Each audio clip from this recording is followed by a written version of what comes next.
The concept of the Shekinah in general, comes from Rachel.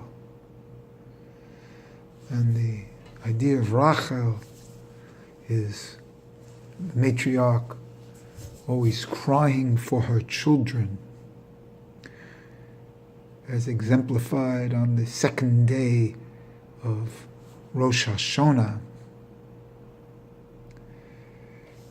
And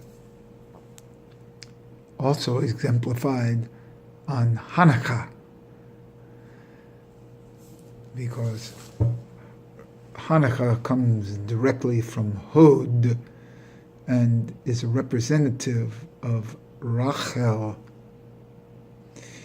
The idea of the Shekinah, just like most other things in Judaism, Shekinah is comprised of two parts. First part, the first three letters, Shin, Kaf, Yud, and then the two letters, Nun, He. These letters, once spelled out in full, these two parts, once spelled out in full, reveal the essence of the Shekinah and a little bit of the essence of Hanukkah and the essence of the midnight Tikkun and the essence of olive oil. So let me give you some of the gematria here for the fullness of Shekinah, divided into two parts, Shin, Kaf, Yud. Shin is 360, Kaf is 100, and Yud is 20. That's 480. 480 is the gematria of Sitra Achra. And that's where the Shekinah has fallen. In our homelessness, in the exile, in the golus, in the night. Night itself is the Sitra Achra. It's away from the Shemesh, away from the sun. The sun, the Shemesh, the Teferet,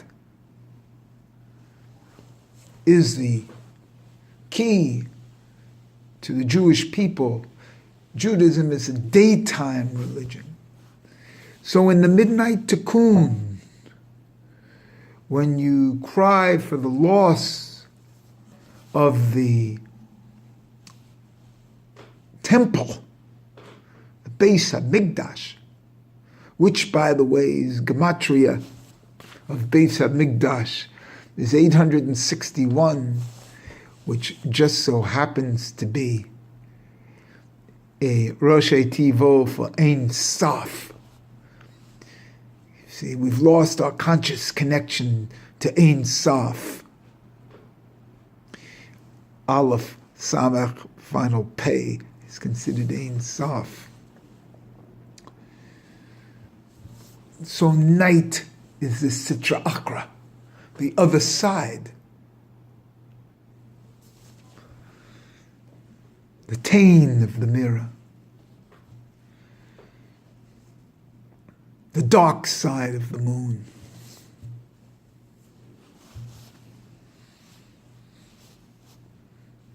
And then the other part of the word Shekinah is Nun, Hey.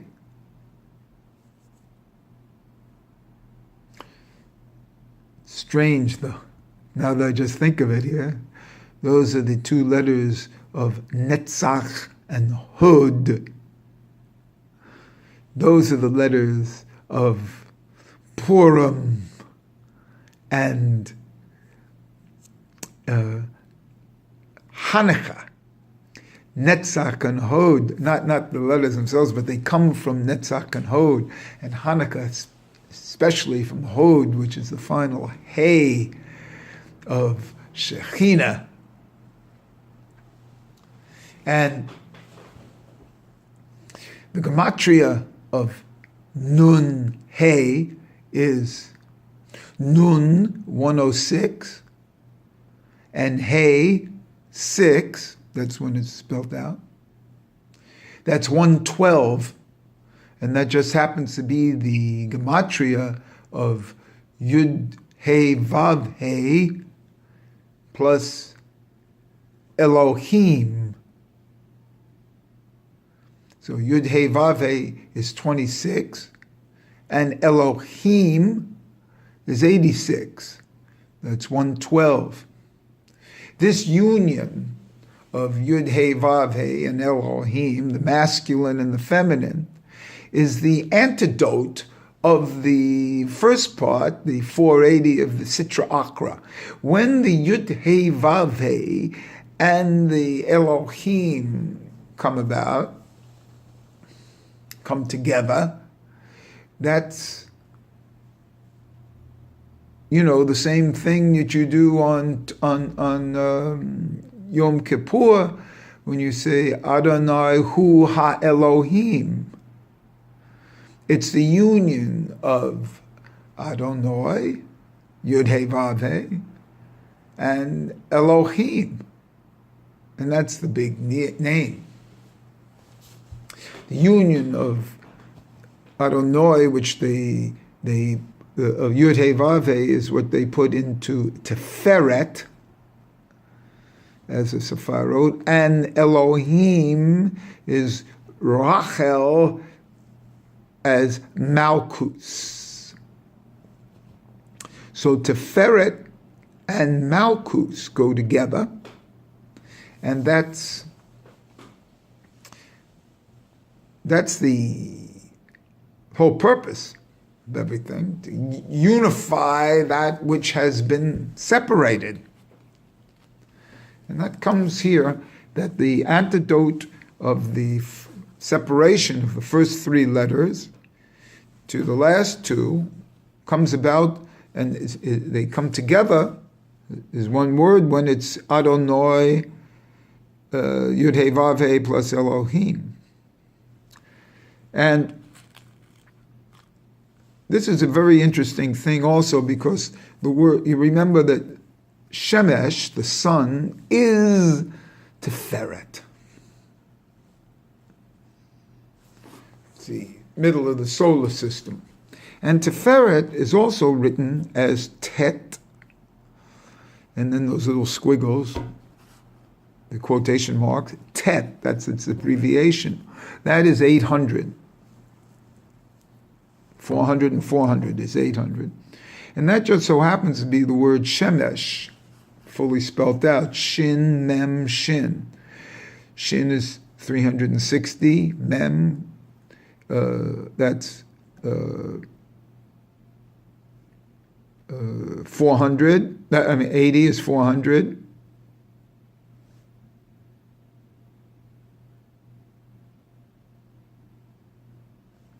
Excuse me. Yeah, 360 and 40. Excuse me. Let's start this again. Shemesh is 800 as 360, 80 for Mem, that's 440, and Shin again, 360, that's 800. So Shemesh equals Tet equals 800. So the Shemesh is this, and that's also the Shamash, the Shamash candle of Hanukkah. And let me do some other here, because the Yud Kei Vav Kei is Teferet, and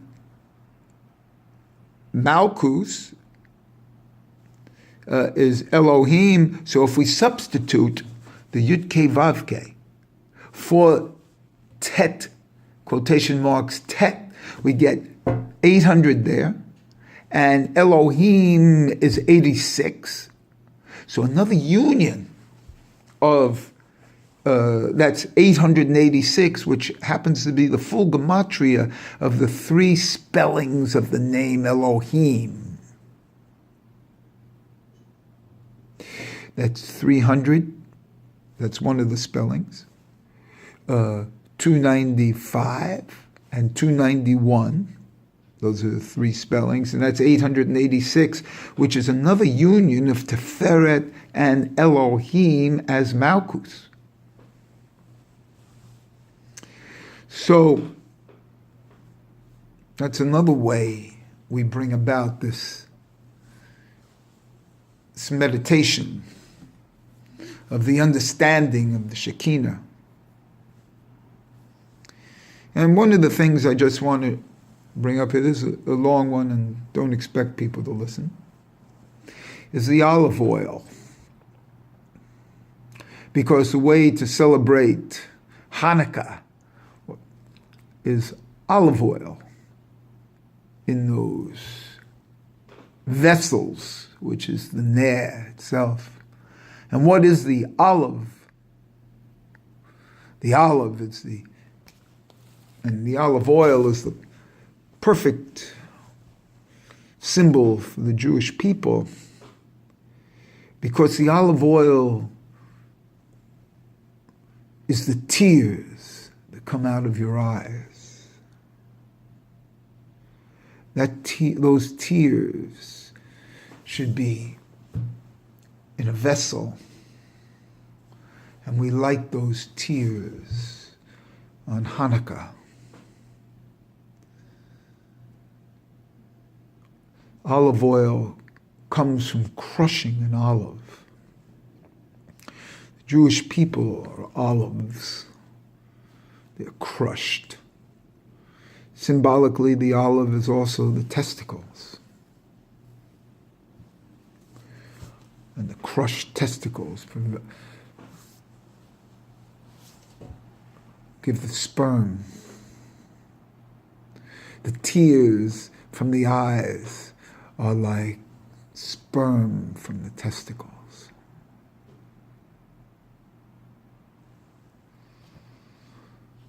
It's a very holy secret. And we have these tears at night because all night is tears. Because we don't have day. So the midnight tikkun is only because we're not celebrating day. Daylight is the secret. Judaism is from sun up to sundown. And the night is only to greet the sun, the shemesh of the next morning. The teferet, to blossom in the next morning. And the name Yud Hey Vav Hey in the next morning. And this is a deep secret, because that Vav in the Yud Hey Vav Hey is the Teferet itself. Because Teferet is the sixth Sephirot. And 6 is Vav.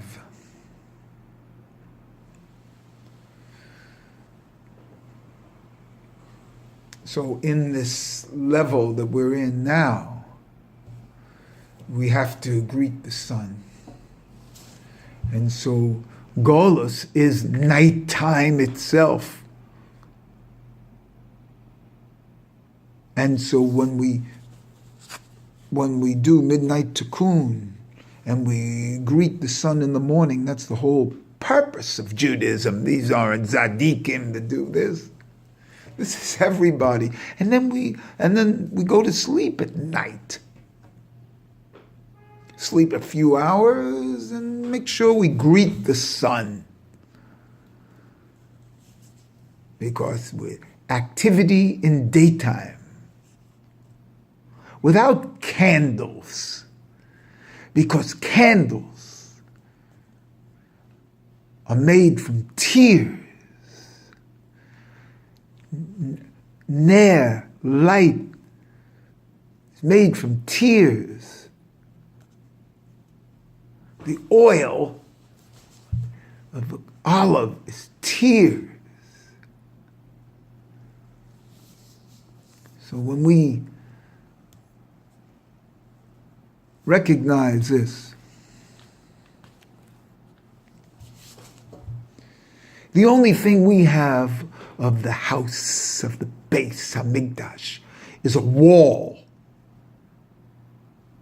A wall, one wall. Otherwise, we are homeless.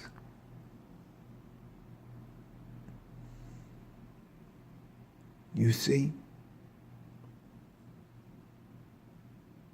The sun doesn't have its Shekinah. The sun shines now. When we recognize this, that we're a sun religion, we're up with the sun for activity, to be a daylight candle. The Jew is a candle. He's not recognized as a candle because the sun is shining. At night, he becomes a candle. Gives light. He gives that same light in the daytime. But we don't recognize it because we don't recognize candles in the day. It's light out, and that's the way it should be. The sun, the shamash, is the candle.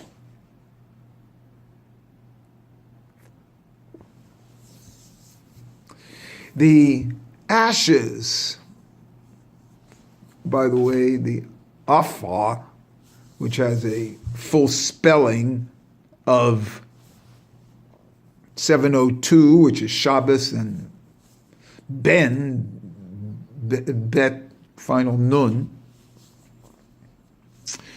These ashes that one should put on in the midnight tikkun is because,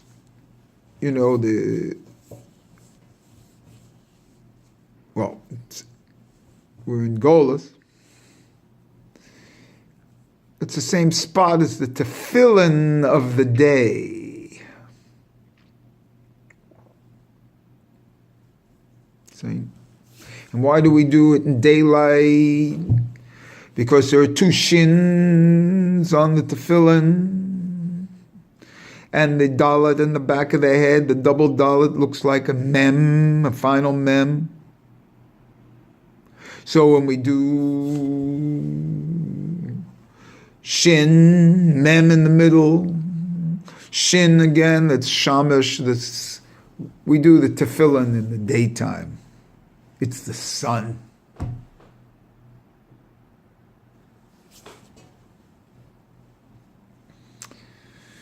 And at night, there's no tefillin. So we have ashes here. Those three letters of Aleph, Afar, Aleph, Pei, Resh,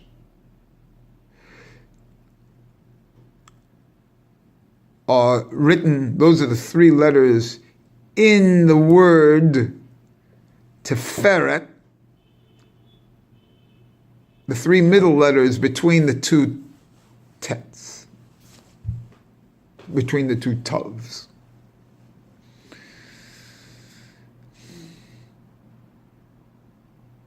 The two tets, by the way, are the antidote on Totafot to the Pei Tov, the 480.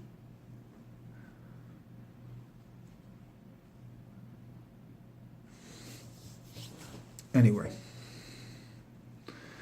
And so we have here nighttime, tikkun, midnight tikkun, darkness, hoshech. As a springboard into the next day. And if we didn't have these two-nesses of light and dark, we couldn't take our next level, and each day is a level. Each day, each new day is a new level. And a new spark of the soul comes in at the daytime. When you wake up from sleep, from your night travel, to receive this new spark, to elevate out of the Sitra Achra, which is night. And then during the day, you're a wanderer. Nobody's at home during the day. They're out working in the secular world, and you're in the spiritual world. You're out working too. Being a candle in the daytime, unnoticed. Go out. Do your thing.